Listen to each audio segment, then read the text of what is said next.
السلام علیکم، میں محمد مصطفیٰ علی سروری آج آزاد اسٹوڈیو میں بیٹھا ہوں۔ جی ہاں، اسٹوڈیو آزاد رپورٹر ابو ایمل کا ہے، لیکن میں یہاں پر مہمان نہیں بلکہ میزبان کے طور پر حاضر ہوں۔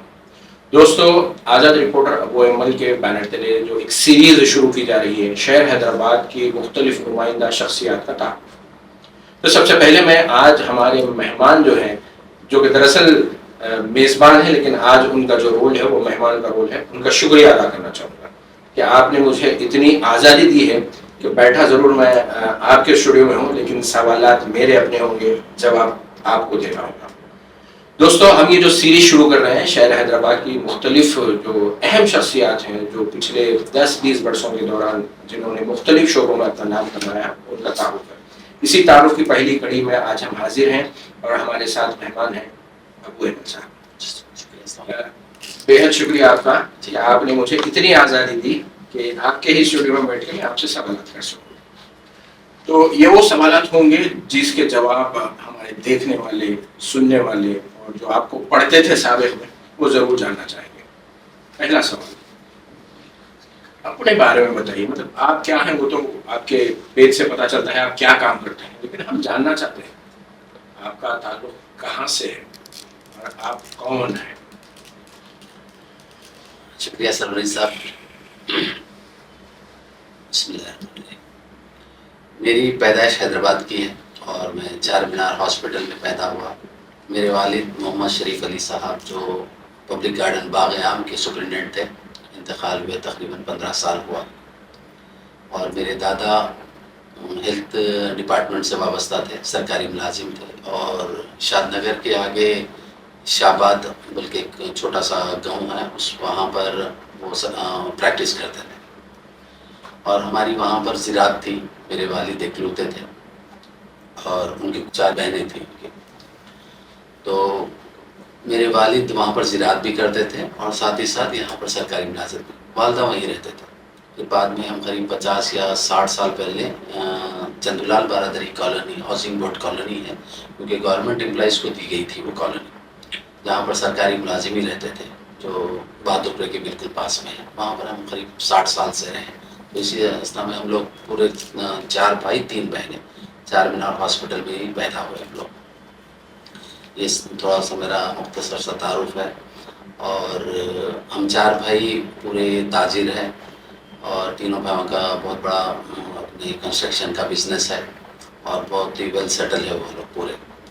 اور ایک بہن کا انتقال ہوا، میرے سے چھوٹی تھی، ان کا انتقال ہوا، اور ہم سب علیحدہ رہتے ہیں، اور آپس میں اتفاق کے ساتھ ہماری 4 بھائیوں اور 2 بہنوں میں میل ملاپ اس قدر زیادہ ہے کہ ہر ہفتے ہم کسی نہ کسی موقع پر ایک دوسرے کے ساتھ وقت گزارتے ہیں، اور ہر اچھے برے موقع پر ایک سے دوسرے کے ساتھ کھڑے رہتے ہیں۔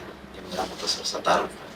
چلیے، ایک چیز تو بڑا سن کے اس کے متعلق بڑی خوشی ہوئی کہ ابو ایمل کا جو تعلق ہے وہ اسی دکن کی سرزمین سے ہے۔ جی، شاباد جو علاقہ ہے، شاباد شاد نگر کے قریب، شاد نگر کے قریب شاباد، اس سے بھی پاس میں میران پور بول کے ایک گاؤں تھا، اسی سے آبائی مقام ہے۔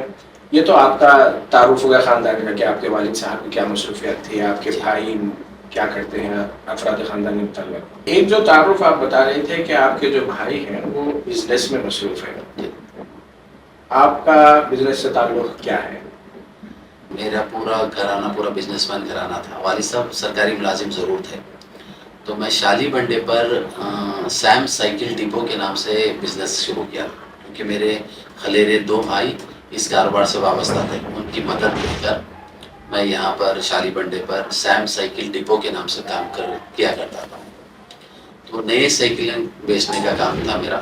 بعد میں ہم لوگ میری کام اس قدر بڑھ گیا کہ ہیرو، اٹلس سائیکل اور ایون سائیکل کا میرے کو حیدرآباد کا سب ڈیلر بنایا گیا۔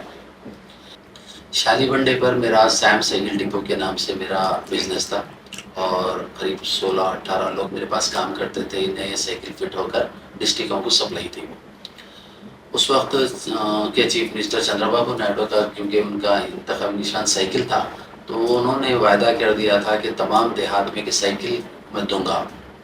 تو ہم کو کیونکہ اس وقت آندھرا پردیش تھا، سائیکل لین کے لوگوں کو اس قدر آرڈر ملا تھا ہمارے کو کہ ہم کو 24 گھنٹے کم پڑ رہے تھے، اتنی سائیکلوں کا آرڈر تھا فٹنگ کرنے کے لیے. سائیکل فٹ کرنا رہتا تھا اور ٹرکوں کے ذریعے ہم کو کسی نہ کسی دیہات، کسی نہ کسی ڈسٹرکٹ میں بھیجنا رہتا تھا. تو وہ میری زندگی کا ٹرننگ پوائنٹ تھا وہ، کہ ہم کو بہت بڑے آرڈرس ملتے تھے. اور شالی منڈے پہ میں 1 سے 3 گودام بھی لے لیا تھا کہ بھائی ہم کو رکھنے کے لیے، فٹنگ کرنے کے لیے جگہ نہیں ملتی تھی.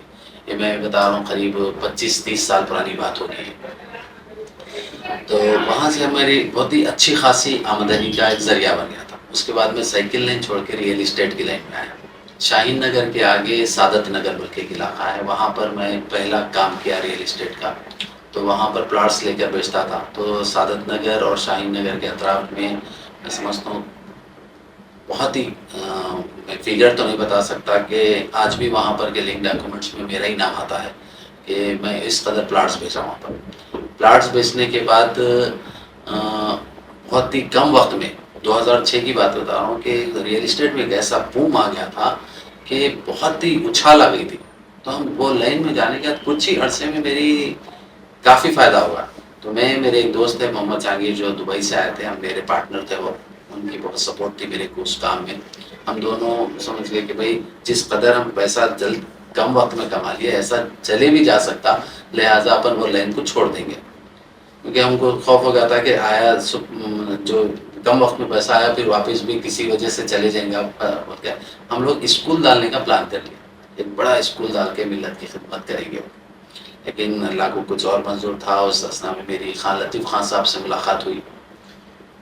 تو لیکن میں آپ کو بتاؤں کہ شالی منڈے پہ ایک دلچسپ بات بتانا ضروری سمجھتا ہوں کہ میں وہاں پر شالی منڈا نئی روڈ پہ ایک درگاہ تھی. درگاہ کے پاس بہت بڑی جالی تھی، تو میں وہاں پر بینرز لگاتا تھا میرے قرآن کی. مجھے اچھی طریقے سے یاد ہے، اس کے متعلق اخبار دی ہندو نے بھی ایک مرتبہ اسٹوری شائع کی تھی. جی میرے پاس ہے وہ 1-2 اخبار. کس طریقے سے پرانے شہر کا ایک نوجوان مختلف سماجی موضوعات پر بینر لگاتا ہے، وہ مجھے یاد ہے وہ کہانی. 23 نومبر 2006 کو سروری صاحب یہ میرے بارے میں دا ہندو اخبار نے لکھا تھا کہ بینر سیکھنے والا نوجوان. میں سمجھتا ہوں ایک قریب 1000 سے زیادہ بینر لگایا تھا. اس وقت ایک عزیز صاحب بول کے پرنٹر تھے، وہ بیچارے میری مدد کرتے تھے. میں ان کو قرآن کی آیت یا احادیث یا کچھ اقوال زہری، کسی بزرگ کا قول وغیرہ ہر جمعرات کو لگاتا تھا. تو لوگ خاص طور پر شالی منڈا نئی روڈ پر آتے تھے کہ وہ اس مرتبہ اکرم علی، کیونکہ میرا نام محمد اکرم علی ہے اور ابو ایمل کے نام سے مشہور ہوا. آگے ضرور ہم اس حوالے سے سوال کریں گے. یہاں پر میں جو پوچھنا چاہوں گا کہ تاجر کے طور پہ، بزنس مین کے طور پہ آپ کا کامیاب سفر تھا. آپ کو پورے ریاست آندھرا پردیش میں اچھی خاصی تجارت آپ کی چل رہی تھی، پھر ریئل اسٹیٹ کی طرف میں. تو پھر صحافت میں جو کام ہے یا صحافت میں کچھ کرنے کا یہ جو خیالات کی شروعات جو ہوئی، مجھے جہاں تک یاد ہے اخبار منصف سے آپ نے جو عملی طور پر اپنی صحافت کا آغاز کیا تھا. تو سوال یہ ہے کہ صحافت کے ذریعے سے میں کچھ کروں، یا صحافت میں کوئی اچھے خاصے آپ بزنس میں سیٹ تھے، سماجی خدمت کا جذبہ تھا، بینر وغیرہ بھی لکھ کے وہ کام کر رہے تھے، صحافت میں آنے کا خیال کیسے آیا؟ ہاں میں ایک دلچسپ موڑ بتاتا ہوں. کیونکہ میں جب بینرز لکھتا تھا تو 1-2 نوجوان میرے پاس آ کر بولے کہ میری دکان پر آ کر بولے کہ بینرز کون لکھتا ہے؟ تو بولے کہ میں لکھتا ہوں. تو آپ کو ہمارے گھر چلنا ہے، ہم آپ کو بکس دینے کا ہے. ہمارے چاچا انتقال سے پہلے بولے تھے کہ میرے پاس جتنا لائبریری کے بکس ہیں پورے وہ بینر لکھنے والے کو دیتے. چاچا کیا کر لیتا ہوں، مرڈر ہو گیا اور ان کی قریبی رشتے داری نہیں کرا، پراپرٹی کا کوئی جھگڑا تھا، شادی 25-30 سال پرانی بات ہے. تو وہ بکس آئے تو سروری صاحب ایک ٹرالی میں آئے، بس مجھ سے 1500 بکس تھے اور نایاب قیمتی بکس، اور اس میں حیدرآباد کی ہسٹری پر، دکن کی تاریخ پر قریب تقریباً 150 بکس تھے. کیونکہ میں اردو کا اسٹوڈنٹ تھا اس وقت، تو کتابیں پڑھتا تھا، تو حیدرآباد کے بارے میں اچھی خاصی نالج ہو گئی تھی. پھر اس اسنا میں خان لطیف خان صاحب سے ملاقات ہوئی، تو وہ میرے سے جب گفتگو ملاقاتوں کا سلسلہ چلا تو وہ بولے کہ بھائی آپ کو تو حیدرآباد کے بارے میں کافی اچھی نالج ہے، کیوں نہیں آپ منصف سے وابستہ ہوتے ہیں؟ تو بولا کہ میں جرنلزم کیا ہوا نہیں ہوں. نہ میرے پاس کوئی ڈگری ہے اس کی بولے تو اس وقت میں غضنفر علی خان صاحب منصف اخبار کے سینئر جرنلسٹ تھے، اور ریاض صاحب، یہ دونوں کو میرے سرپرستی میں 2 سال دیے. تو میں 2 سال ان دونوں کی سرپرستی میں کام کیا منصف میں. ویسے میں منصف میں 6 سال کام کیا. تو اس وقت میرے ابو ایمل کی خصوصی رپورٹس کے نام سے ڈیلی میری ایک کالم آتا تھا میرا. تو یہ میرا منصف کا. اب سوال یہ آتا کہ آپ کا جو نام ہے، آپ خود بتائیے، آپ کا نام ابو ایمل، یہ تو اس عرفیت سے آپ مشہور ہوئے، اخبار میں لکھنا بھی آپ نے اسی نام سے کیا. آپ کا اصل نام کیا ہے؟ میرا محمد اکرم علی میرا نام ہے. تو پھر یہ ابو ایمل کیا ہے؟ اور اس حوالے سے ضرور، مطلب جاننے والے جانتے ہوں گے، لیکن بہت سارے ایسے لوگ ہوں گے جن کے لیے یہ دلچسپی کا باعث ہوگا کہ ہم سوال کریں کہ ابو ایمل کیا ہے، یہ نام کیسے آیا؟ خان لطیف خان صاحب چاہ رہے تھے کہ کیونکہ وہ دوسرے صفحے پہ میرا ابو ایمل کے نام سے آرٹیکلس آتے تھے، تو وہ جب شروعات میں پوچھے نام کیا ہے تو محمد اکرم علی، تو بولے کہ اکرم ذرا کامن نام ہے، آپ کا قلمی نام دینا پڑے گا مجھے اور پن نیم دیں گے بول کے. تو میں بولا میرے بیٹے کا نام ایمل ہے. تو بڑے خوش ہوئے، تو یہ تو تھوڑا سا الگ نام ہے. تو اس تاریخ سے میرا پن نیم ابو ایمل رکھا گیا، اور یہ خان لطیف خان کا دیا ہوا نام ہے. تو منصف اخبار کے بیورو ہمارے چیف ایڈیٹر تھے. یقیناً اس حوالے سے صحافت کی تاریخ جب بھی لکھی جائے گی، اس میں خان لطیف خان صاحب کا بھی نام ہوگا، اور پھر خان لطیف خان صاحب نے جیسا آپ بتا رہے کہ آپ کو موقع دیا، تو یقیناً حیدرآباد کی صحافت یا حیدرآباد کے لیے ابو ایمل کا نام جو روشناس کروانے میں اس کا صحرا خان لطیف خان صاحب کو بھی ملے گا. تو منصف کے حوالے سے آپ نے بتایا کہ آپ کی جو رپورٹیں تھی خصوصی وہ ابو ایمل کے نام سے شائع ہوتی تھی. اس کے بعد آپ سیاست. وجوب میں چہرہ بھی میرا ایک کالم آتا تھا ہر جمعرات کو، اخبار منصف کے سپلیمنٹ میں کالم کی شکل میں بھی آتا تھا، خصوصی رپورٹیں بھی آتی تھیں. جی. اس کے بعد آپ کی سیاست، اخبار سیاست جو ہے اس سے وابستگی ہوئی. جی. کافی عرصے آپ نے سیاست میں بھی 4 یا 5 سال میں سیاست اخبار میں بھی ایز اے اسپیشل کرسپونڈنٹ کام کیا. آگے بڑھنے سے پہلے مطلب جو آپ کا جو صحافتی سفر ہے موڑ لیتا ہے، ایک اہم موڑ منصف اور سیاست کے بعد، اس موڑ کے متعلق بات کریں ہم. اس سے پہلے میں یہ چاہوں گا کہ ضرور اس حوالے سے پوچھوں کہ یہ جو منصف اور سیاست اخبار میں، اردو اخبارات میں آپ نے کام کیا، اس کا کوئی خوشگوار تجربہ ایسا آپ سمجھتے ہیں کہ یاد ہے آپ کو بھی؟ کیونکہ سیاست اور منصف میں 10 سے 12 سال کام کیا. میں ہوتا ہی ہوتا کہ میں سیاست اور منصف میں 6 سال میں شاید ہی میں کبھی چھٹی لیا ہوگا. کوئی دن آغا ایسا نہیں ہوتا تھا کہ میری کوئی خصوصی رپورٹ نہ آتی. اور میرے پاس آج بھی وہ پورے تمام فائلز ہیں جتنے میں میرے خیال سے 1700 رپورٹس میرے اسپیشل آئے ہیں میرے نام سے، بائی لائن آئے ہیں ابو ایمل کے خصوصی رپورٹ کے منصف اور سیاست اخبار میں. لیکن آج ابو ایمل جو سوشل میڈیا کے توسط سے ہے، اس کی جو بنیاد پڑی تھی وہ میرے حساب سے جو پرنٹ میڈیا میں آپ کا جو آغاز تھا یہ وہیں سے ہوئی ہے. جی. اسی کی زیادہ تر جو آپ کی رپورٹنگ تھی وہ کن موضوعات پر تھی؟ کم سے کم آپ اس طرح سے بتائیے. وہی آپ کے جو سماجی اور دیگر مسائل پر جس طرح سے آپ کے بینر ہوا کرتے تھے، اسی سلسلے کو آپ نے آگے میں وقت کی زیادہ تو پراپرٹیز کے تحفظ کے لیے میں زیادہ میرے رپورٹس آتے تھے، اور غیر آباد مساجدوں کے اوپر، کیونکہ اللہ کے فضل و کرم سے حیدرآباد، رنگا ریڈی، سکندرآباد میں جتنے غیر آباد مساجد ہیں، اور تقریباً اس کے بعد تو میں تلنگانہ بھی تقریباً کور کیا ہوں. غیر آباد مسجدوں کا ریکارڈ پورا میرے پاس ہے، اور ان کے تصاویر، ان کے ویڈیوز. کیونکہ میں اگر کسی بھی جگہ سے اگر مجھے اطلاع ملتی کہ یہاں پر قطب شاہی دور کی، آصف جاہی دور کی مسجد، مغلیہ دور کی بند ہے، غیر آباد ویران ہے، تو میں اس کو جا کے کور کرتا تھا. تو دوسرے دن میری اسپیشل رپورٹ میں آ جاتی تھی، اس کا تمام ریکارڈ میرے پاس ہے. اور وقت پراپرٹیز کے تعلق سے بھی میں نے بہت سارے لینڈ گراپرز کو بے نقاب کیا، اور حیدرآباد میں جادوگر لوگ جو تھے، جو نخلی بابا ہیں، ان کو بھی بہت بے نقاب کیا تھا میں. تو وہاں سے مجھے شہرت ملی کہ بھئی روزانہ کسی نہ کسی کا انکشاف ہوتا تھا، اور بڑے دھمکیاں ملتے تھے. لینڈ گراپرز کا بھی میری تلاش میں رہتے تھے کہ آخر یہ ابو ایمل ہے کون، جو روزانہ منصف اخبار میں کسی نہ کسی کی تفصیل آ رہی ہے. تو تھوڑا سا جان کو بھی خطرہ تھا، اس وقت کی بات ہے. لیکن خان لطیف خان کی مکمل سپورٹ تھی مجھے، جو ان کی سرپرستی میں کام کرتا تھا۔ چلیے اب صحافت میں ہیں اور دیکھیے ہم تو بھائی اپنے آپ کو ٹیچر کم طالب علم ہی زیادہ سمجھتے ہیں کہ بھائی انہی کے اسٹوڈیو میں بیٹھے ہیں اور انہی سے سوالات کرنے ہیں، اور اس بات کی اجازت لی ہے کہ سوالات ہمارے ہوں گے، جوابات آپ کو دینے ہوں گے۔ کوئی جیسے آپ بتا رہے تھے، ہم یونیورسٹی میں بھی بچوں کو سکھاتے ہیں کہ کسی بھی موضوع پر لکھنے سے پہلے تحقیق ضروری ہے، اور آج کل سوشل میڈیا، آپ کے سوشل میڈیا کے سفر پر ہم آ رہے ہیں، اس سے پہلے یہ جاننا چاہیں گے۔ میں آپ کے پاس آیا، آپ کے بولا کہ بھائی یہ فلاں زمین ہے، اس زمین پر فلاں صاحب قبضہ، کسی سے میرا غصہ ہے، کسی سے میری لڑائی میں ملا کہ بھائی آپ اپنی رپورٹ لکھ دو جی کہ بھائی یہ صاحب جو ہے یہ وقف کی زمین ہے، اس پر انہوں نے قبضہ کر رکھا ہے، تو کیا آپ لکھ دیں گے؟ ہرگز نہیں۔ کیا کرتے ہیں آپ کے لیے اس رپورٹ کو مصدق خبر؟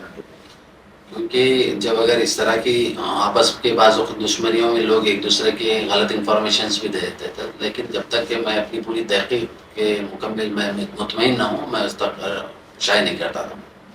وقت بورڈ میں جا کر اس کی پوری انکوائری کرنے کے بعد ڈاکومنٹ کا کچھ تو حصہ میرے پاس ہوتا تھا اس کا ثبوت کے طور پر، جب میرے کو پورا یقین ہو جاتا تھا کہ ہاں یہاں پر کچھ غلطی ہو رہی ہے، تبھی میں اس کو اپنے رپورٹ میں لیتا تھا۔ میں جب تک بنا کسی تحقیق کے میں اپنے مطلب کسی کو بدنام کرنا میرا مقصد نہیں ہوتا تھا، کسی کو پریشان کرنا میری نیت رہتی تھی۔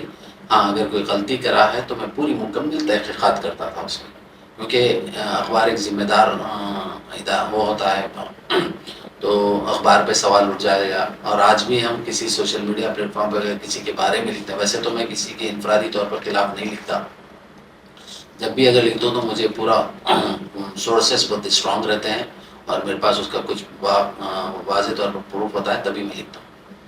یہی چیز ہم بچوں کو بھی سکھاتے ہیں کہ صحافت میں جب آپ کے پاس کوئی اطلاع پہنچتی ہے تو اس کی تصدیق ضروری ہے، اور پھر آپ لوگوں نے خود سنا کوئی ملک کی زبانی کہ کس طریقے سے کوئی اطلاع ملتی ہے تو اس کی تصدیق، اور پھر ساتھ ہی ساتھ ڈاکومنٹس، دستاویز، سپورٹنگ ڈاکومنٹس کیا ہیں، وہ ملنے کے بعد ہی اس خبر کی اشاعت یا اس خبر کو پیش کرنے کے بارے میں سوچا جا سکتا تھا۔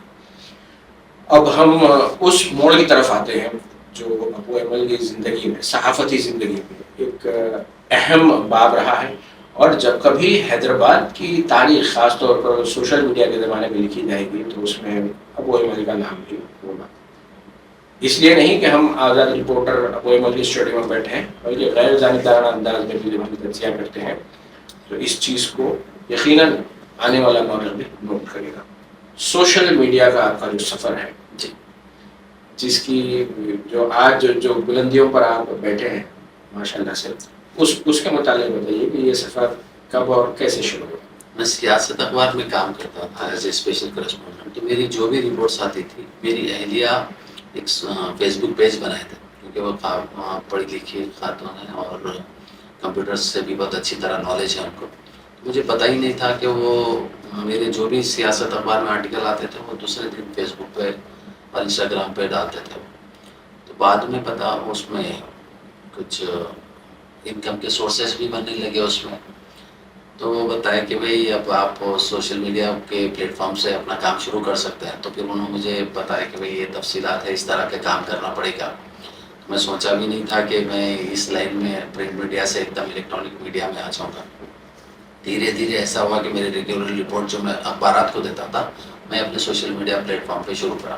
آزاد رپورٹر ابو ایمل کے نام سے میں نے پیج بنوایا، کیونکہ میرا بیٹا بھی جرنلزم سے گریجویشن کرا ہوا ہے، ان کی بھی سپورٹ تھی، بیگم کی بھی سپورٹ تھی، ان دونوں کی سپورٹ سے میں سوشل میڈیا پلیٹ فارم پہ اپنے کام کا آغاز کیا، اور آج اللہ کے کرم سے قریب 20 سے 25 لاکھ لوگ مجھے اس پلیٹ فارم پہ فالو کرتے ہیں۔ ناظرین، ایک جو اہم نکتہ ہے جس کا میں یہاں پر دہرانا چاہوں گا کہ ہر کامیاب مرد کے پیچھے عورت کا ہاتھ ہوتا ہے، اور آج خود ابو ایمل نے بھی اس چیز کو تسلیم کیا ہے کہ جو سفر ہے سوشل میڈیا کا، فیس بک کا، وہ آپ کی اہلیہ اس کے پیچھے اصل کار فرما ہے، اور یقیناً جب خواتین کا ساتھ ملتا ہے اچھے کام کے لیے تو پھر مرد کے لیے آگے بڑھنا آسان ہوتا ہے۔ آئیے ہم ابتدائی تجربہ، جیسے اخبار میں جب آپ کام کرتے تو لازم بات ہے کہ وہاں سے کچھ ایک تنخواہ مقرر تھی، یہ ملتا تھا۔ اب سوشل میڈیا ابتدائی زمانہ، تو اس میں اخبار کی تنخواہ اور پھر سوشل میڈیا سے ملنے والی جو آمدنی ہے اس میں اتنا نہیں، تو یہ کیسا آپ اس چیز کو وہ کریں کہ بھائی شروع آپ کر رہے ہیں فیس بک پہ، کیسا ہوگا، کیا ہوگا؟ ایک تو میرا فیملی بیک گراؤنڈ بہت ہم خوشحال گھرانے سے تعلق رکھتے ہیں، اور والد صاحب زندگی میں سبھی بھائیوں کو علیحدہ مکان کا انتظام کرے تھے، تو مکان ذاتی تھا، اور وہ اتنا ٹینشن نہیں تھی کہ بھائی ضروری ہے بہت پیسہ کمانا تبھی گھر چلے گا، ایسا نہیں تھا میرے ساتھ۔ اور دوسری بات یہ رہی کہ آہستہ آہستہ سوشل میڈیا کا پلیٹ فارم میرا مضبوط ہونے لگا تو مجھے ایڈورٹائزمنٹ آنے لگے۔ میں اس وقت حیدرآباد کے بڑے اسکول اور کالجز ہاسپٹلس کا تقریباً 12 کا میڈیا پارٹنر ہوں، تو ایڈورٹائزمنٹ کافی آتا ہے، جیسے دوسرے ٹی وی چینلز کو آتا ہے ہم کو بھی آتا ہے ایڈورٹائزمنٹ۔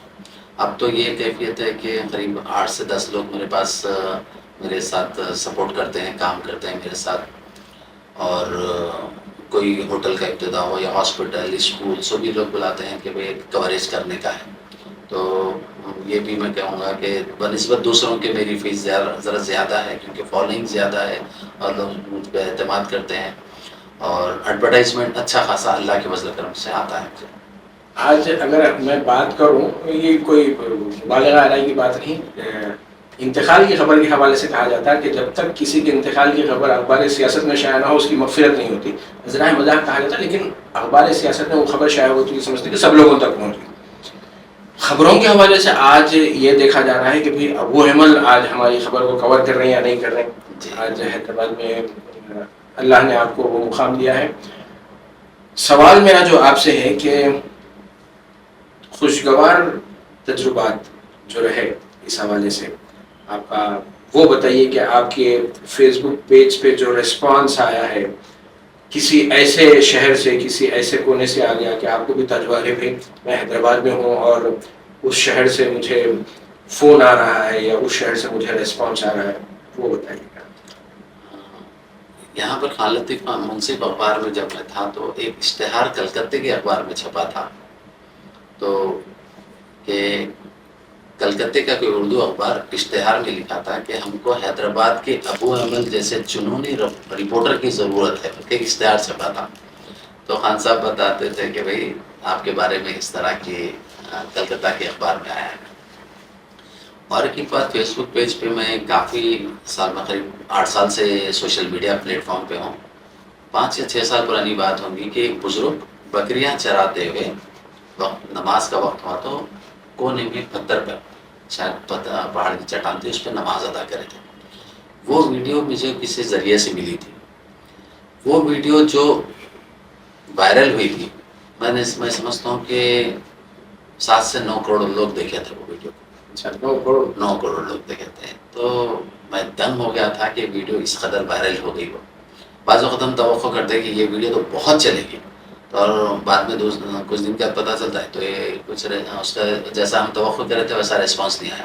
لیکن بعض ویڈیو کو لوگ اس قدر وائرل ہو جاتی ہے کہ یہاں پر میں آپ کی بات کو روکتے ہوئے ایک سوال کرنا چاہوں گا۔ آج بھی بہت سارا مواد ایسا ہے جو آپ اگر مطلب وہ کسی کی ریکارڈنگ ہو سکتی ہے، بغیر اطلاع کے ریکارڈنگ کر لیے، یا کسی کا کچھ ایسا معاملہ ہو سکتا ہے آپ کو بہت زیادہ ہٹ مل سکتی ہے، لیکن آپ کے پیج پہ ایسا کیوں کچھ نہیں ملتا کہ کچھ مواد ہے بہت مطلب یقینی ہے اتنا اگر آپ وہ ڈالیں گے تو وہ تو چلنے ہی والا ہے، لیکن آپ نہیں لیں گے؟ لیکن وہ کسی کی زندگیوں کا مسئلہ رہتا ہے، کسی کی نجی زندگی میں بالکل داخل نہیں ہونا چاہیے۔ میں کبھی میرے فیس بک پیج پہ میاں بیوی کے جھگڑوں کو کور نہیں کرتا۔ میں چاہتا ہوں کہ ہماری دیکھیے اس میں آپ تو بول سکتے جو میاں بولا وہ بھی ڈال دو، جو بیوی بولا وہ بھی ڈال دو، آپ کو تو لائکس ملے نا۔ نہیں، لیکن اگر وہ خاندان کے اور محلے کے ذمہ دار حضرات دونوں کو ایک کر دیں تو وہ ویڈیو تو وائرل ہو جائے گی۔ وہ اگر یہ سوچنا کیا صحافی کی ذمہ داری ہے؟ نہیں، ہم کو آپ کو تو ہٹس دیکھنا چاہیے نا۔ نہیں، ایسا تو بالکل نہیں کرنا چاہیے، کیونکہ صحافی ہو یا پولیس آفیسر ہو یا پروفیسر ہو یا کوئی بھی ہو تو مرنا ہے، حساب تو دینا ہے پڑے گا آپ کو۔ ہم کو اصلاح میں میرے اپنے پلیٹ فارم پہ میں اکثر لوگ بولتے ہیں کہ میں زیادہ علماء دین کے بیانات بھی ڈالتا ہوں، اور کیا بولتے ہیں اپنے میں اصلاح کا کام زیادہ کرتا ہوں۔ تو میرے بینرز کے ذریعے اور میرے اخبار کے پورے رپورٹس بھی اسی نوعیت کے ہوتے تھے۔ تو آج کل کچھ نوجوان کرتے ہیں جو سوشل میڈیا پلیٹ فارم پہ کہ بھئی آپ کے شوہر نے کیا ظلم کیا، آپ بیوی کو جا کے پوچھنا، شوہر کو جا کے پوچھنا کہ آپ کی بیوی کے تعلق سے، اس طرح کا نہیں کرنا چاہیے۔ اور کوشش یہ کریں کہ بغیر کیمرے کے ان دونوں کے اندر صلح کرانے کی کوشش کریں۔ اور بنا تحقیق کے بھی جو لوگ ڈالتے ہیں، میرا ایک چھوٹے بھائی ہونے کے ناطے مشورہ ہے کہ آپ کے پاس سورس بہت اسٹرانگ ہونا چاہیے. لوگوں کی زندگیوں کا مسئلہ رہتا ہے، اور اللہ کی بہتان تراشی، اگر کسی پہ الزام لگانا اور اندازے پہ کسی کے اوپر کوئی رائے قائم کر دینا تو اس کا جواب دینا پڑے گا. اسے یہ میرا یقین ہے. یہ یقین ہے، اور یہ جو سوشل میڈیا کا ذمہ دارانہ استعمال ہے اس حوالے سے آپ کی گفتگو ہے کہ ابو ایمل اگر اپنے پیج پہ مولانا لوگوں کی یا بڑے بزرگوں کی باتیں پیش کرتا ہے تو وہ اپنے آپ کو بھی مطلب مولانا اور بزرگ سمجھتا ہے، یا کس کے لیے وہ پیش کرتا ہے؟ نہیں، ایسی بالکل ایسی بات نہیں ہے. میں میرے اپنی فیملی کے ساتھ یہ تمام ویڈیوز بھی سنتا ہوں. ایسا نہیں کہ میں پوسٹ کر دیا میری اپنی ذمہ داری ختم ہو گئی، ایسا ہرگز نہیں ہے. میں اپنی فیملی کے ساتھ بھی اس پورے ویڈیو اجتماعی طور پہ ہم لوگ سنتے ہیں، کوشش کرتے ہیں کہ صراط المستقیم کے راستے پر چلے. اللہ ہمارے اندر بھی تقویٰ پرہیزگاری ہے. ایسا ہرگز نہیں رہتا. تو پھر وہ کیا بات ہوئی کہ اللہ کے رسول صلی اللہ علیہ وسلم کا فرمان ہے کہ تم وہ بات کیوں کہتے ہو جو خود عمل نہیں کرتے. تو ایسا ہرگز نہیں ہے. میں علماء دین کی کور اس لیے کرتا ہوں کہ ان کے اجتماعات میں دیکھتا ہوں کہ 500 1000 یا کسی 5000 لوگ آتے ہیں. ہم ہمارے پلیٹ فارم پہ 20-25 لاکھ لوگ دیکھتے ہیں. تو بات زیادہ سے زیادہ لوگوں تک پہنچانا میرا مقصد ہوتا ہے. اب مساجد کو آباد کرنے کے حوالے سے یہ سلسلہ ایسا شروع ہوا تھا کہ جب سیاست منصب میں اور میرے کالمس آتے تھے تو مساجدوں کے بارے میں میرے پاس اتنا ڈاٹا آ گیا تھا کہ اتنا ڈاٹا تو ووٹ کے پاس بھی نہیں تھا. اور یہاں پر میں عثمان الحاضری صاحب کا بھی نام لوں گا. وہ بھی اس کام میں بہت غیر معمولی خدمت انجام دی ہے. اور خان لطیف خان صاحب اور زاہد علی خان صاحب کی بھی پوری کوشش ہوتی تھی کہ اوقافی جائیدادوں کا تحفظ ہو اور مساجدیں آباد ہوں. ان کی بھی سرپرستی رہی مجھے. میں تقریباً 44 مسجدوں کو آباد کیا ہوں، جس میں قطب شاہی دور کی، آصف جاہی دور کی، مغلیہ دور کی مساجد ہیں، اور ایسی مساجد جو گاؤں میں بھینسوں کی ڈنڈیاں بن گئی تھی. کیونکہ ہوتا یوں تھا سرور صاحب، یہ کڑوا سچ ہے یہ کہ کسی بھی وجہ سے گاؤں کے مسلمان حیدرآباد شفٹ ہو جاتے تھے، چاہے تجارت کی ہو کے لیے ہو، ملازمت کے لیے ہو، بچوں کی تعلیم کے لیے. تو اس کے بعد اس گاؤں کی مسجد غیر آباد ویران ہو جاتی تھی. تو اس میں غیروں کا کوئی قصور نہیں رہا، صرف ہمارے اپنوں کی لاپرواہی کی وجہ سے مسجدیں غیر آباد ہوئی. تو اب تو لینڈ گرابرز اس کا فائدہ اٹھا رہے ہیں. اب جو مساجدوں کو آپ پچھلے کچھ سالوں سے دیکھ رہے ہیں کہ مسجدیں شہید ہو رہی ہیں، اس کی وجہ لینڈ گرابرز کی بدنیتی ہے. تو میں ان 44 مسجدوں کو آباد کیا تو مقامی مسلمانوں کی سپورٹ سے. اس کا ایک پروسیجر ہوتا ہے. عام طور پہ لوگ ہم کو فون کر کے بولتے ہیں کہ ہمارے گاؤں میں مسجد بند ہے یا فلاں جگہ پہ مسجد بند ہے. مسجد کو آباد کرنا کوئی آسان کام نہیں ہے. کئی ایشوز رہتے ہیں اس پہ. مقامی سرپنچ کا مسئلہ رہتا ہے، کچھ شر پسندوں کا رہتا ہے، پولیس کا رہتا ہے، اور کوئی کورٹ میں اس پہ کیس ڈالا ہوا رہتا ہے اس کے اطراف کی زمین کا. تو ہر کسی کی نوعیت الگ رہتی ہے. تو ابھی بھی میرے خیال سے 102 مسجدیں غیر آباد ہیں اس وقت میری نالج میں. کوشش ہے کہ اس کو آباد کریں. تو ہم سب سے پہلے میں چھتری ناکے پہ مسجد ملا اپنا کمل پوش کی مسجد کو آباد کیا تھا. قریب 14 سال پرانی بات ہوگی. اس کے بعد فلک نما پیلیس کے اوپر 35 سال بند تھی مسجد. میں یہاں پر عمر جلیل صاحب جو ریٹائرڈ IAS ہیں، اور اب جلال الدین اکبر صاحب IFS، ان دونوں کی مدد سے اس مسجد کو مقامی لوگوں کی سپورٹ سے آباد کیا تھا. تو وہاں سے سلسلہ چلا. میدک میں 2 مسجدوں کو آباد کیا، چیوڑا اور سیتارام پور، نادر گل، شیخ پیٹ اور ہائی ٹیک سٹی. یہاں پر کے تقریباً مسجدیں آباد ہوئی 44. اس میں آپ آباد کرنے سے مراد مسجد کو باضابطہ جو اگر کاغذی کارروائی ہے تو وہ بھی کرتے ہیں، اور اس کے بعد پھر مقامی مسلمانوں کے نہیں، میں کیا کرتا ہوں، اس وقت کا وقف بورڈ کا جو بھی چیئرمین ہوتا ہے، جیسے خسرو پاشا صاحب تھے، سلیم صاحب تھے، مسیح اللہ خان تھے، ان کی مدد لیتا ہوں چیئرمین کی. کیونکہ وہاں پر لا اینڈ آرڈر کا بھی ایشو ہو جاتا ہے. میں مقامی لوگوں کی پوری سپورٹ لے لیتا ہوں، لے کے بولتا ہوں کہ اس مسجد کو آباد کرنا ہے. اپنے کو وقف بورڈ کی ٹیم مکمل وہاں سے سپورٹ کرے گی. چیئرمین اپنی سپورٹ کرتے تھے تو مقامی لوگ کسی ایک نماز کا طے کر لے کے وہاں سے صاف صفائی، کیونکہ جنگل جھاڑیوں میں رہتے تھے مسجدوں، اس کی مکمل صاف صفائی کر لینے کے بعد وقف بورڈ کی ٹیم پوری مکمل ہم کو سپورٹ کرتی تھی، اور وہاں کے مقامی لوگوں کو اس کی ذمہ داری دیتے. میں کسی ایک مسجد کا بھی صدر نہیں ہوں. مقامی جو مسلمان ہوتے تھے ان کو ذمہ داری دے دیتے ہیں کہ آپ بھی دیکھ لیجیے، کیونکہ وقف بورڈ سے گورنمنٹ کی طرف سے امام مؤذن کو بھی وظیفہ ملتا ہے، وہ امام مؤذن حضرات کو وظیفہ ملتا ہے. میں جو سوال کرنا چاہ رہا ہوں، ہم اس وقت آزاد اسٹوڈیو میں ہی ایک مرتبہ پھر سے یاد دلا دوں، لیکن اس کے باوجود بھی کوشش کر رہا ہوں کہ میں اپنا جو آزادانہ طور پر سوال کرنے کا جو حق ہے اس کا استعمال کروں. آپ مساجد کو آباد کرنے کے حوالے سے آپ نے تفصیلی جواب دیا. اس کے بعد اب جو سوال آتا ہے کہ جو حالیہ الیکشن ہے, الیکشن میں مطلب آپ مانیں یا نہ مانیں لیکن ویسے چونکہ ہم بھی دیکھتے ہیں تو اس چیز کو ہم نے نوٹ کیا کہ آپ کا جو پیج تھا یا آپ کی جو رپورٹنگ تھی, آپ کے پیج پر پیش کیا جانے والا جو کنٹینٹ تھا وہ کہیں نہ کہیں کانگریس کو راست طور پر فائدہ پہنچا رہا تھا. کیا یہ صحیح ہے؟ آپ اس چیز کو قبول کریں؟ بالکل, میں نے کھل کر بھی کانگریس کی تائید کی تھی. اس کی وجہ سروری صاحب یہ تھی کہ پچھلے 10 سال میں BRS کے دور حکومت میں اچھے کام بھی ضرور ہوئے. ٹیمریز بہت اچھا, غیر معمولی مسلمانوں کے لاکھوں بچے وہاں پر فری تعلیم حاصل کرے, KCR کا کارنامہ ہے. لیکن میرے کو تکلیف اس بات کی تھی کہ مساجد کی شہادت, ان کے دور حکومت میں 8 مسجدوں کو شہید کیا گیا اور آلیر کے میں 5 مسلمانوں کا انکاؤنٹر کیا گیا, جبکہ ان کو ہتھکڑیاں لگی ہوئی تھی اور وہ فیک انکاؤنٹر تھا. ایک بات, اس بات کی تکلیف تھی. دوسری, مکہ مسجد کا بم دھماکے کا ججمنٹ آیا تھا اور تمام لوگ باعزت بری ہو گئے تھے. تو مسلمانوں کے جو ہمارے علماء دین, مشائخین حضرات, سیاسی لوگوں نے KCR سے شخصی طور پر ملاقات کی تھی.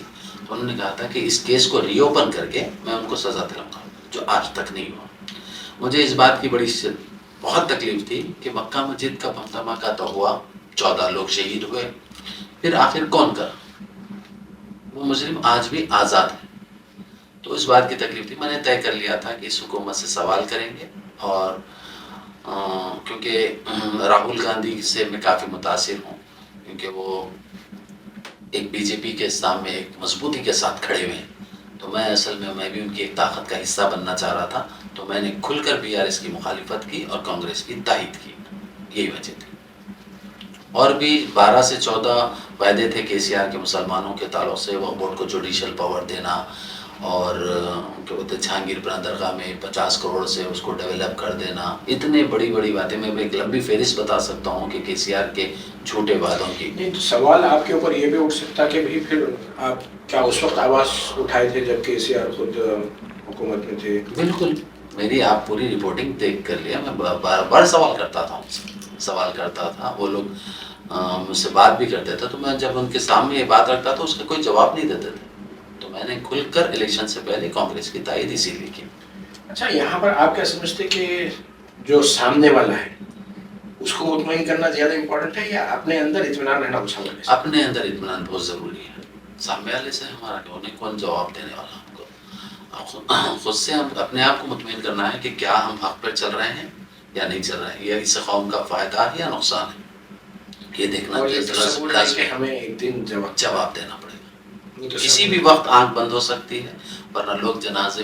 میری ایک ہمیشہ تمنا رہتی ہے کہ میں اپنے بارے میں سوچتا ہوں کہ تقریر کرنے کا موقع ملے تو بولتا ہوں کہ میں یہاں پر اپنی سوچ بتانا چاہ رہا ہوں سروری صاحب, کہ کسی شخص کا انتقال ہوتا ہے تو سب سے زیادہ تکلیف اس کی بیوی, بچوں کو, ماں باپ کو, بھائیوں کو اور قریب کے حلقے کو ہوتی ہے.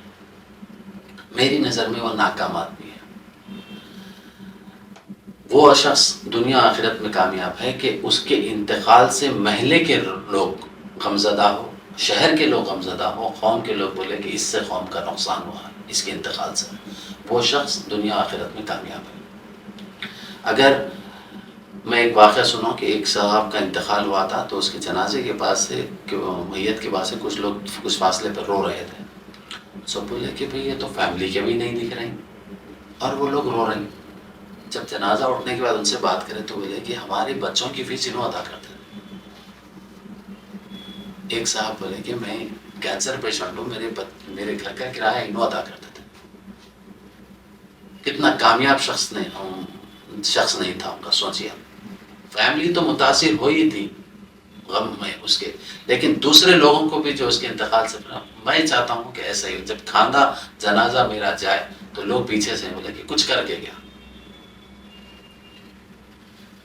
لوگ بولے کہ کچھ کر کے گیا اور رب بھی راضی ہو, یہی ایک مومن کی خواہش ہوتی ہے. تو آپ کے جو جتنے کار خیر ہیں اس کو اللہ رب العزت قبول کرے. لیکن دیکھیے ہم تو یہاں پر کیونکہ انٹرویو لینے بیٹھے ہیں, وہ تو ہر مسلمان کا ایمان ہونا چاہیے, تو سوالات تو ہم ایسا ہے کہ کرنا چاہیں گے, بالکل سوالات جو باقی ہیں. ایک اور جو آپ کی شخصیت کا پہلو ہے وہ ہے خون کے عطیہ کیمپ, بلڈ ڈونیشن کیمپ لگانا. ابو ایمل کو کیوں دلچسپی ہے اس حوالے سے؟ کیا بلڈ ڈونیشن کیمپ لگانے سے ابو ایمل کو کچھ انکم ہوتی ہے؟ بہت اچھا سوال کرے سروری صاحب. کچھ لوگوں بعض وقت میں جب ہم بلڈ کیمپ کی اپیل کرتے ہیں تو ایک دو کمنٹ آتے ہیں کہ یہ کہیں اسکیم تو نہیں ہے, آپ کہیں خون بیچتے تو نہیں. تو میرے کو بڑی تکلیف ہوتی ہے. تو میں سوچتا ہوں کہ ابھی میں اس سے پہلے آپ کو جو جواب دیا کہ لوگ تحقیق کر کے کیوں کمنٹ نہیں کرتے, کچھ اپنے سوال کیوں نہیں کرتے, تحقیق کیوں نہیں کرتے.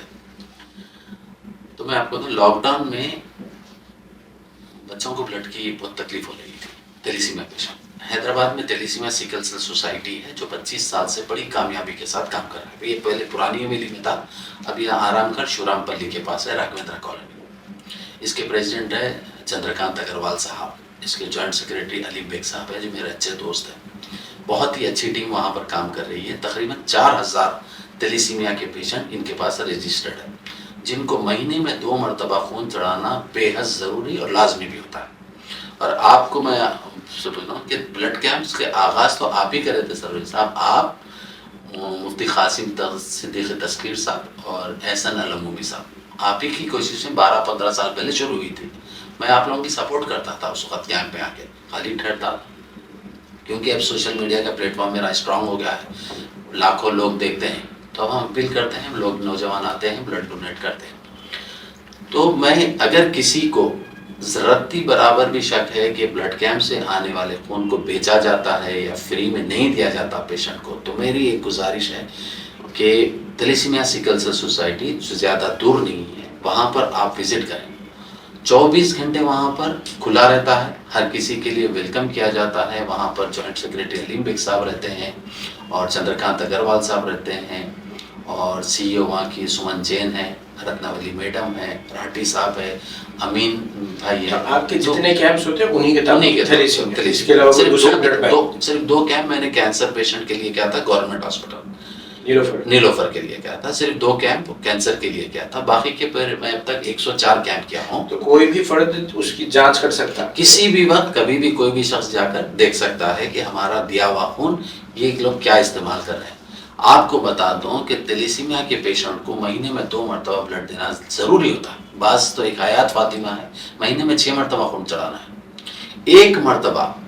ایک مرتبہ تیلیسیمیا ہاسپٹل کو آئے, میں یقین کے ساتھ بولتا ہوں, میں بھی اس ایک مرتبہ گیا تھا, اس کام سے جڑ گیا. میں ان کے وہاں کے حالات دیکھ کے, روزانہ 50 سے 60 معصوم بچوں کو فری خون دیا جاتا ہے, کوئی چارجز نہیں لیتے. دوپہر کا کھانا دیا جاتا ہے اور آنے جانے کا کرایہ دیا جاتا ہے, آنے جانے کا کرایہ بھی دیا جاتا ہے, صبح میں بریک فاسٹ دیا جاتا ہے. تو اس طرح کا وہاں پر خدمت انجام دی جا رہی ہے بلا مذہب و ملت. اس کے لیے اس کا اثر تو ہوا اس چیز کو کہ جو چیز آج سے 15 سال 16 سال پہلے لوگوں میں تھی کہ مسلمان شہر حیدرآباد میں جب بھی ضرورت پڑی بلڈ کیمپ پہنچ جاتا, خون چاہیے, خون دینے کے لیے نہیں آتا تھا. آج خود آپ کے کیمپ خود اس بات کے گواہ ہیں, اور جو شہر حیدرآباد میں تیلیسیمیا سیکل سیل سوسائٹی جو کام کر رہی ہے 4000 مریضوں کے لیے وہاں پر ان کی حسب ضرورت خون پرووائڈ کیا جاتا ہے. اور ایک جو چیز ہے کہ مجھے بھی جواب دینا ہے, آپ کو بھی جواب دینا ہے, چاہے آپ ورلڈ ریکارڈ بنا لیں جینے کا, 120 سال جی لیں, اس کے بعد کیا ہوگا؟ 120 سال 125 سال کے بعد بھی تو آپ کو جانا ہوگا, مجھے بھی جانا ہوگا جہاں سے اندھیرا ہوگا, اور پھر وہاں پر مجھے بھی جواب دینا ہے, آپ کو بھی جواب دینا ہے. کچھ باتیں ایسی ہیں اس کی ہمیں تصدیق کرنی چاہیے. ہم یہی سبق جو ہے, آپ یونیورسٹی میں جرنلزم کے لیے کبھی آئے نہیں, لیکن باتیں تو وہی ہیں جو ہم سکھاتے ہیں, اور کتابیں ہم جو لکھے ہیں بچوں کو وہی پڑھاتے ہیں.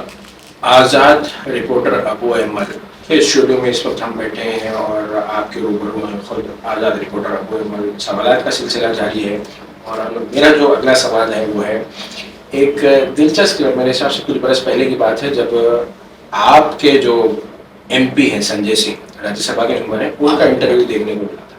تو اس حوالے سے کیا تجربہ ہے, کس طریقے سے سنجے سنگھ نے آزاد رپورٹر ابو ایمل کو انٹرویو کیا تھا, اس حوالے سے؟ میں ان کے ویڈیو میں ان کو جانتا تو تھا کہ راجیہ سبھا کے ایم پی ہے عام آدمی پارٹی کے, اروند کیجریوال کے راجیہ سبھا ایم پی, تو ان کے ویڈیو شیئر کرتا تھا اور پارلیمنٹ میں بہت بے باکی کے ساتھ اپنی آواز اٹھاتے ہیں حکومت کے سامنے. تو کچھ ویڈیوز ان کے اس قدر وائرل ہو گئے تھے کہ ان تک پہنچ گئی تھی بات کہ میرے ویڈیو میرے پیج سے. تو وہ میرے بارے میں معلومات کر کے ان کے پی اے نے فون کر کے بتایا کہ آپ سے عام آدمی پارٹی کے ایم پی سنجے سنگھ بات کرنا چاہ رہے ہیں فون پر. بات ہوئی تو بولے کہ بھائی مجھے دلی کے مسلمان بھی بتا رہے ہیں کہ آپ کے فیس بک پیج بتا کے بول رہے ہیں کہ آپ کے پاس آپ کی تقاریر کے ویڈیوز وہاں پر بہت وائرل ہو رہے ہیں. تو انہوں نے کہا کہ میں آپ سے ملنا چاہتا ہوں اور میں آپ کو پرسنلی دلی بلا کر میں ایک انٹرویو دینا چاہتا ہوں. تو انہیں کا مہمان تھا, وہ اکثر بلاتے بھی ہیں مجھے, میں ان کے گھر پہ رہتا ہوں اور بہت اچھی شخصیت ہے اور انہوں نے مجھ سے کئی مرتبہ انٹرویو بھی دیا اور ان کے پاس ہی میں مہمان رہتا ہوں اکثر. تو ان کے ویڈیوز وائرل ہونے کے بعد ان سے میں فیس بک پیج پہ وہاں سے میرے ان کے روابط پڑے اور آج بھی ہے الحمدللہ. ناظرین, ہمارے انٹرویو کا وقت یوں سمجھ لیجیے کہ بالکل ختم ہونے کے قریب ہے, لیکن کچھ سوالات ضرور باقی بچے ہیں جن کے سوالات میں جاننا چاہوں گا. تو اب مجھے اس حوالے سے بتا دیجیے کہ یہ جو آپ کے فیس بک پیج کے جو فالوورس ہیں جی, ان کی کیا تعداد ہے, اور کیا آپ فیس بک سے ایسا کوئی سرٹیفکیٹ ملتا ہے آپ کو کہ بھئی آپ کے فالوورس کی تعداد اتنی ہے؟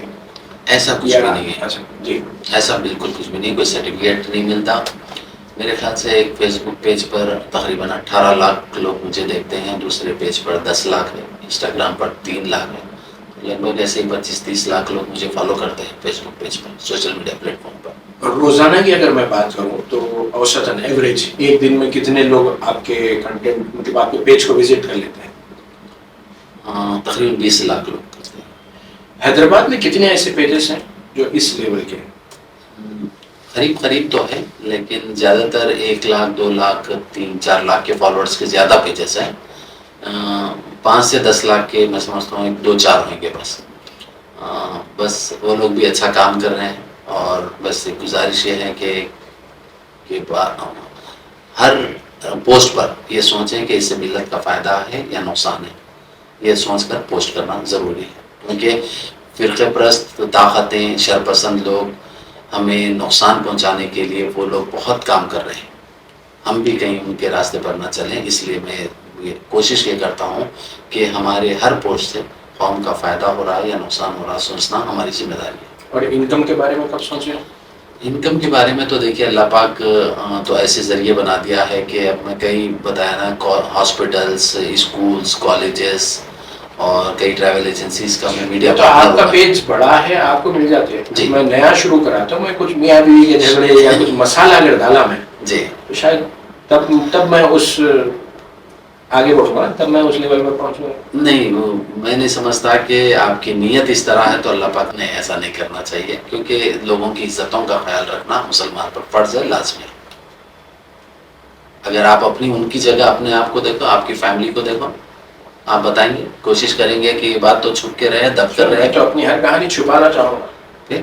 تو پھر کیوں آپ بے نقاب کرتے ہیں؟ وہ خود آ کے بول رہے ہیں میڈیا کے سامنے, وقتیہ طور پر جذبات میں آ کر بول رہے ہیں, پھر آپ 2 دن کے بعد ملو, 4 دن کے بعد ملو یا کچھ دن کے بعد, تو وہ لوگ صلح کر لیں گے, اللہ پاک ان کے اندر رحم کریں گے. یقیناً سوشل میڈیا جہاں ہمیں اپرچونٹی دیتا ہے, موقع دیتا ہے کہ ہم جو چاہے وہ پیش کریں, لیکن اگر ہم سوچ کر سمجھ کر کے ہم جو ڈیجیٹل فارم ہے, اب مطلب یہ ہو گیا ہے کہ کسی بھی, ابھی ہماری یونیورسٹی میں ایک آئی ٹی پروفیشنل آئے تھے, وہ بتا رہے تھے کہ بچے آج کل بہت جگہ درخواستیں دیتے ہیں جاب کے لیے. تو جو بھی بچہ درخواست دیتا ہے اس کی پوری ڈیجیٹل پلیٹ فارم پہ کیا پریزنس ہے دیکھا جاتا, کہاں پر اس نے کیا لکھا کیا نہیں, تو وہ جاب کے لیے اہل نہیں ہے وہیں طے ہو جاتا کیا چیز وہ سوشل میڈیا پہ پیش کرا. ایسے ہی ایک ہمارا تو ایمان ہے, ایسے ہی ایک اللہ رب العزت کی ذات ہے جو دیکھ رہی ہے.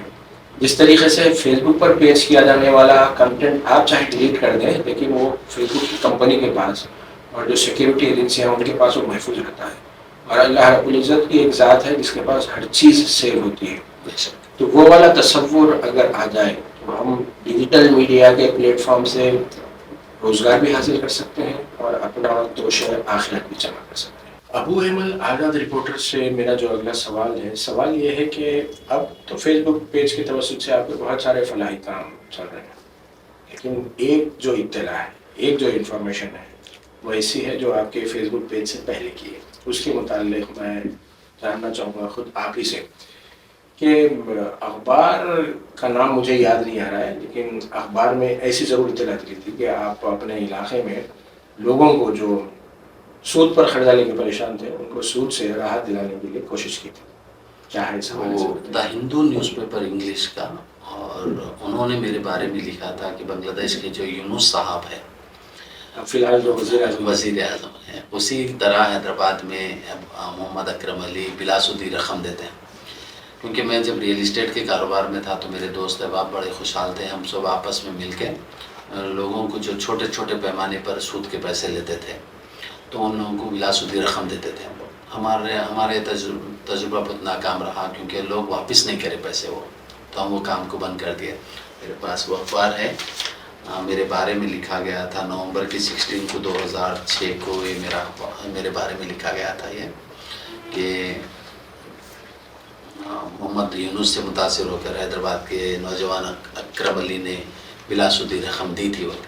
میں کثیر تعداد میں لوگوں کو رقم دیا کرتا تھا، کسی کو 5,000، کسی کو 10,000 روپے. قریب 2006 کی بات ہے. تو ہم کوشش یہ کر رہے تھے کہ اس وقت لوگ سردار جی حضرات سے، غیر مسلم حضرات سے، چار مینار کے اطراف چھوٹے چھوٹے کاروبار کرنے والے پیسے لیتے تھے.